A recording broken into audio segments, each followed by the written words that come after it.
کوئی بھی مرض، کوئی بھی بیماری جس کا علاج نہ کیا جائے اس کا انجام کیا ہوتا ہے؟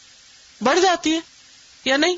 بڑھ جاتی ہے نا، حتیٰ کہ کیا ہو جاتی ہے؟ لا علاج.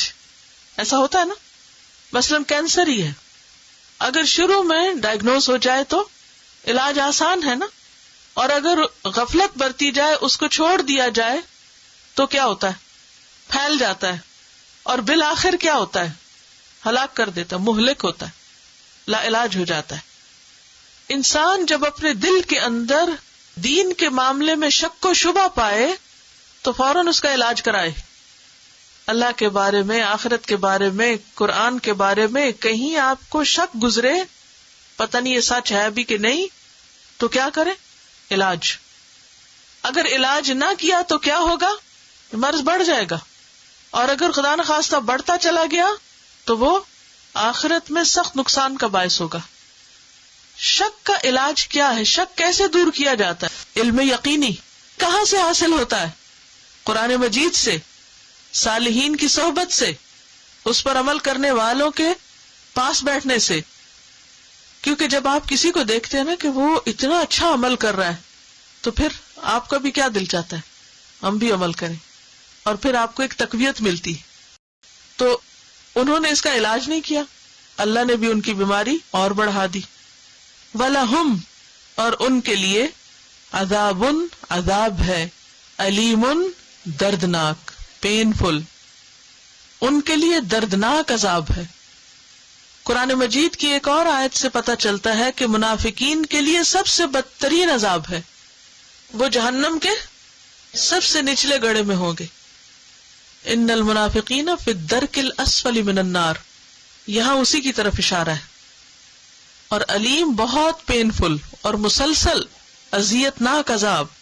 کیوں ان کے لیے اتنا عذاب ہے؟ بما، بوجہ اس کے جو، کانو وہ تھے، یکذبون، وہ جھوٹ بولتے، کیونکہ وہ جھوٹ بولتے تھے. یکذبون کا لفظ کذب سے ہے. کذب کہتے ہیں خلاف حقیقت بات کو، خلاف واقع بات، ریالٹی کے اپوزٹ. سچ کا اپوزٹ ہوتا ہے جھوٹ. صدق کہتے ہیں موافق حقیقت بات، یعنی حقیقت کچھ، ریالٹی کچھ، اور یہ کچھ اور بیان کر رہے ہیں. حدیث سے ہمیں پتہ چلتا ہے کہ منافق کی 3 علامتیں. آیت المنافق ثلاث، اور ان میں سب سے پہلی علامت کیا ہے؟ اذا حدث کذب، کہ جب وہ بات کرتا ہے جھوٹ بولتا ہے. منافق جھوٹ بولتا ہے. پچھلی آیت سے بھی ہمیں پتہ چلتا ہے کہ ان کے قول اور ان کے فعل میں تضاد ہے، ان کے دل اور زبان میں فرق ہے. دل کچھ کہتا ہے، زبان سے کچھ اور کہتے ہیں. یہاں یکذبون سے مزید وضاحت ہو گئی کہ وہ جھوٹے لوگ ہیں.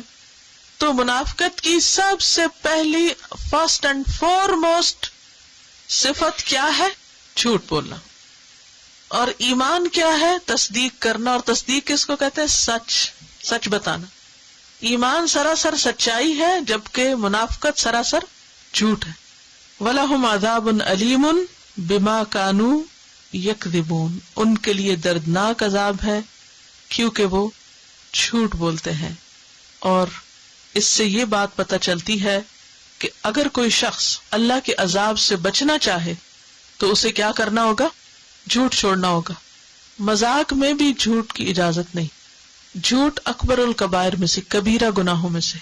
بہت سی احادیث اس کے بارے میں آتی ہیں جس میں جھوٹ کی قباحت بتائی گئی ہے، اور ایمان کے منافی اور ایمان کو نقصان دینے والی چیز بتایا گیا ہے جھوٹ کو. جھوٹ انسان کی ہدایت کے راستے میں رکاوٹ ہوتا ہے. سورۃ المؤمن 28 میں آتا ہے، ان اللہ لا یہدی من هو مسرف کذاب، اللہ کسی جھوٹے حد سے گزرنے والے کو ہدایت نہیں دیتا. رسول اللہ صلی اللہ علیہ وسلم سے پوچھا گیا، کیا مومن بزدل ہو سکتا ہے؟ بزدل کون ہوتا ہے؟ کاوڑ. آپ نے فرمایا ہاں. پھر پوچھا گیا، کیا مومن بخیل ہو سکتا ہے؟ فرمایا ہاں. بخیل کون ہوتا ہے؟ سٹنجی. پوچھا گیا، کیا مومن جھوٹا ہو سکتا ہے؟ آپ نے فرمایا نہیں، مومن جھوٹا نہیں ہوتا.